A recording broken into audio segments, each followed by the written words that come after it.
Hamlet, buenas tardes. ¿Qué tal, Julio? Un gusto saludarte y a toda la audiencia de Astillero Informa. A tus órdenes. Gracias, Hamlet. Hamlet, pues la verdad es que hemos platicado, te agradecemos la oportuna, muy difundida y muy puntual respuesta que nos diste el mismo martes cuando alcanzamos a localizarte y amablemente nos dijiste que sí y dijiste la frase central, no se la esperaban, que No se lo fue esperaba. realmente la lectura del momento de lo que estaba sucediendo. Después ya vimos todo, pero era esa frase, Hamlet, no se lo esperaban. Gracias a ti, Julio. Pues sí, afortunadamente ha sido una entrevista con mucha difusión. Vi hace rato que ya llevaba pues, un buen número de reproducciones y que el pueblo de México sepa, ¿no?, lo que está ocurriendo al interior de la Suprema Corte del Poder Judicial en una sesión pues histórica para el país. Todavía al final se tuvo un debate muy interesante sobre cuáles eran los efectos de la resolución. Y en días posteriores, el ministro Lainez confirmó que había sido una sorpresa, por un lado, pero además quieren minimizar lo que ocurrió en la sesión de esta semana en la Suprema Corte de Justicia de la Nación. Dijo con Azucena Uresti que es como si no hubiera pasado nada. Sí. Entonces, pues esa es una estrategia política muy antigua, ¿no? Intentan convertir las derrotas en victorias, nunca dan por sentado lo que en realidad ocurrió. Y esto es que su visión de que la Constitución podía ser inconstitucional fue derrotada, no reunió los votos. Y desde un punto de vista estructural, orgánico, me gustaría precisar para conocimiento también de nuestra audiencia. Las normas cuando se crean por el legislador ordinario, por el Congreso, o por el constituyente en este procedimiento reforzado de mayoría calificada en Cámara, en Senado y la mitad más una de las legislaturas locales, 17, nace bajo el principio de validez, nace siendo válida la norma. Esa validez solamente puede ser derrotada por una mayoría calificada en la Corte, que son los 8 votos. Esto no aplica para las reformas constitucionales. La Constitución no puede ser invalidada por la Corte, no tienen esa facultad. Sí, para las normas generales en donde entran los tratados internacionales y las leyes secundarias o las normas de carácter estatal. Ha habido casos en donde se declara que es inconstitucional una constitución estatal, por ejemplo, porque se puede contrastar una norma local contra la norma de mayor rango a nivel federal, que es la Constitución. La Constitución no puede ser inconstitucional, pero dejando eso de lado, lo que ocurrió con esta sesión es que se confirma que la norma es válida. Y que la norma sea válida significa que obliga y que genera efectos, que es lo que está ocurriendo en estos momentos con el proceso que ya está en marcha, de tal forma que tendremos elección el 1 de junio del 2025, Julio.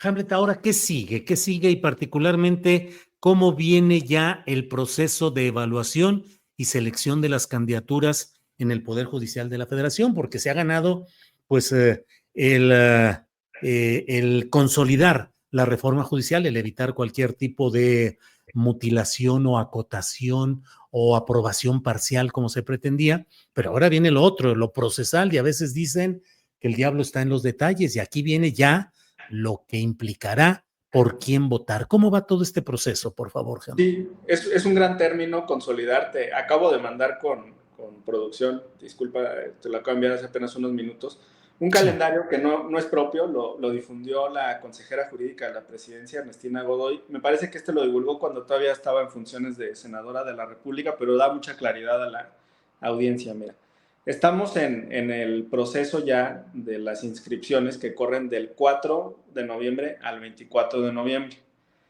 Durante el mes de octubre tuvimos una convocatoria general que emitió el Senado de la República y luego el 31 de octubre se instalaron los comités y el 4 de noviembre se expidió la convocatoria individual particular. El Ejecutivo lanzó la suya, el Legislativo mandó la suya, el Judicial mandó la suya. Ya los responsables en este momento son los 3 comités evaluadores. Cada uno de estos comités está integrado por 5 personas, o sea, hay 15 personas en el país encargadas, 5 en cada uno de los 3 poderes, de revisar los perfiles de las personas que se inscriban. Entonces, del 4 al 24 de noviembre la inscripción, muy importante para las abogadas, abogados que estén viendo este programa. Están abiertos los procesos, la página de internet del hipervínculo está en la convocatoria del Poder Legislativo y me gustaría compartirte la parte central. La calificación, el puntaje, se compone de 3 elementos. 40 puntos va a valer el perfil académico, la experiencia académica, 30 puntos el perfil profesional, la experiencia profesional, y otros 30 puntos la honestidad.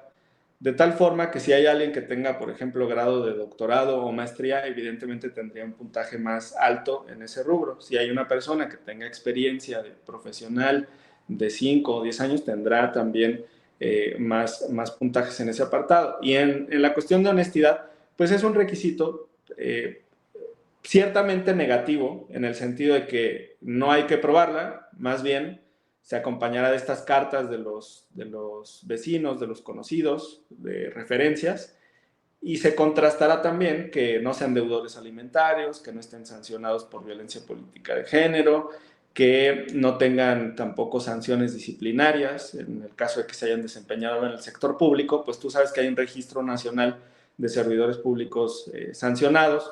Si son trabajadores del Poder Judicial, pues a su vez hay registros del Consejo de la Judicatura. Entonces ahí se harán todos estos cruces. Será necesario entonces, para poder pasar a la siguiente etapa, tener puntajes altos, superiores al 80%, a partir de estos 3 rubros. Cada comité en el mes de diciembre, ya está en el calendario, va a hacer un corte de quién cumplió con los requisitos legales el 15 de diciembre. Entonces van a decir, pues sí tiene título, sí tiene credencial de lector, sí cuenta con todos sus documentos en regla, ya cumplió con los requisitos formales. Y a partir de ahí inicia esta revisión que te comentaba con los 3 rubros de los puntajes.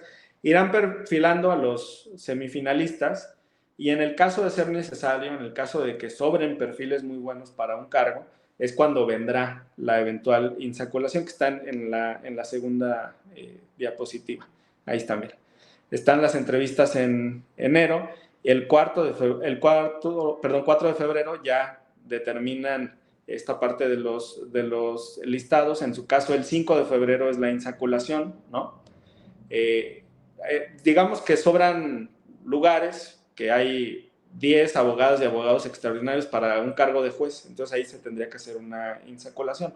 Pero si son 2 o 3, entonces ya se podrá ajustar al principio de idoneidad, y luego ya se hace la depuración, le llegan al Senado de la República los listados de los 3 poderes, se concentran y se envían al Instituto Nacional Electoral. Este es el proceso que se encuentra establecido en las convocatorias y en la ley secundaria, Julio.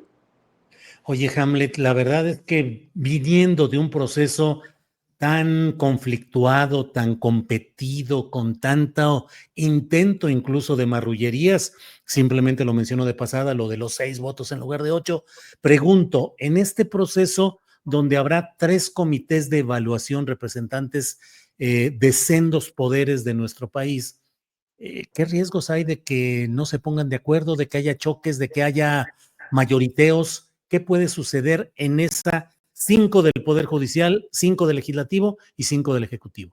Qué bueno que lo preguntas, Julio. No se tienen que poner de acuerdo entre los 15, no están en una mesa los 15, cada quien hace su listado y lo remite al Poder para su aprobación, ¿no? Entonces, los 5 del Legislativo se lo enviarán a las cámaras para que se aprueben los listados y entonces ya se remitan al INE las postulaciones de las candidaturas. Recordar que para el caso de jueces y magistrados son 2 candidaturas por cada poder. O sea, el Ejecutivo puede mandar 2, el Legislativo 2, el Judicial 2, van 6, y hay un pase directo. El 7º espacio es para quien está en funciones. Muchos de ellos ya han declinado participar en la elección de 2025, pero de todas formas, sí hay más de 100 que desean contender o participar en este proceso. Supongamos que uno de estos jueces no quiere participar, el judicial de todas formas tiene sus 2 vacantes o espacios que podría cubrir, por ejemplo, con secretarios. Entonces, van a transcurrir en canales paralelos, ¿no? El Ejecutivo hará su proceso, el Legislativo el suyo y el Judicial el suyo. Ahora, conozco a algunos de los integrantes del Ejecutivo y del Legislativo, también ubico a algunos del Judicial. En el Ejecutivo, por ejemplo, pues está el abogado Quijano, que pues pertenece a la cúpula del gremio en un sentido adecuado, no negativo, sino de despacho de prestigio, de mucha experiencia en práctica. fue defensor del presidente Andrés Manuel López Obrador en el proceso de desafuero. Está el exministro Saldívar, que pues fue presidente del Consejo de la Judicatura y de la Corte, conoce el interior del Poder Judicial. Está Vanessa Romero, que pues es articulista en muchos medios de comunicación, tiene posgrados en el extranjero, es una muy buena abogada. No simpatiza en todos y cada uno de los aspectos con la Cuarta Transformación, es muy crítica en sus columnas en Reforma, en El País. Esa voz, creo, crítica también es importante en este momento del comité. Y hablando del proceso ya en el legislativo, pues está Andrés García Reper, el doctor Reper, que formó parte del comité que seleccionó a los finalistas para la última conformación del INE. De ahí salió Guadalupe Tadei, Rita Bell, el consejero Montaño y el consejero Castillo. Y desde mi perspectiva hicieron un gran trabajo en la preselección de perfiles del INE, luego ya se llegó a la insaculación, pero todos ellos tienen experiencia, tienen conocimientos técnicos. Y también decirte que hay un voto de confianza hacia el trabajo que harán estos comités y se demuestra que no es un aspecto político o bajo el arbitrio de los legisladores, ni senadores ni diputados están en los comités, todos son ciudadanos, tampoco en el caso del ejecutivo. Ya en el caso del judicial, me parece que 4 de los perfiles son internos del Poder Judicial, son jueces y magistrados, y un perfil proviene de una barra de abogados y de la academia, es como están compuestos estos comités. Las restantes integrantes del legislativo han tenido cargos importantes en institutos electorales locales, en tribunales superiores de justicia. Hay una persona que fue magistrada, pues jueza y magistrada por más de 2 décadas, tiene mucha experiencia también en carrera judicial. Entonces, me parece que están completos los comités y son variados, son plurales. Pues Hamlet, ahí va caminando. Gracias por ese mapa que ya nos dijiste la fuente, pero que nos ayuda para difundirlo y tener mucha claridad de los tiempos y este calendario. Y bueno, pues estaremos atentos a ver cómo fluye este proceso, Hamlet. Sí, muchas gracias, Julio. Invitar a las abogadas, abogados a que se inscriban, porque solo con perfiles honestos que se inscriban a este proceso, los comités van a poder desarrollar un trabajo adecuado. Cumple con los estándares internacionales, y es algo que el otro día criticaba la relatora de la ONU para la independencia judicial, y cuando la estaba escuchando en la contramañanera y viendo por acá la convocatoria, dije, lo que está criticando está acá. Tienen capacidad, tienen experiencia, tienen trayectoria y tienen méritos académicos y honestidad. Pues para mí ahí están cubiertos los criterios internacionales. Muchas gracias, Julio. Al contrario, Hamlet, hasta pronto. Gracias. Claro.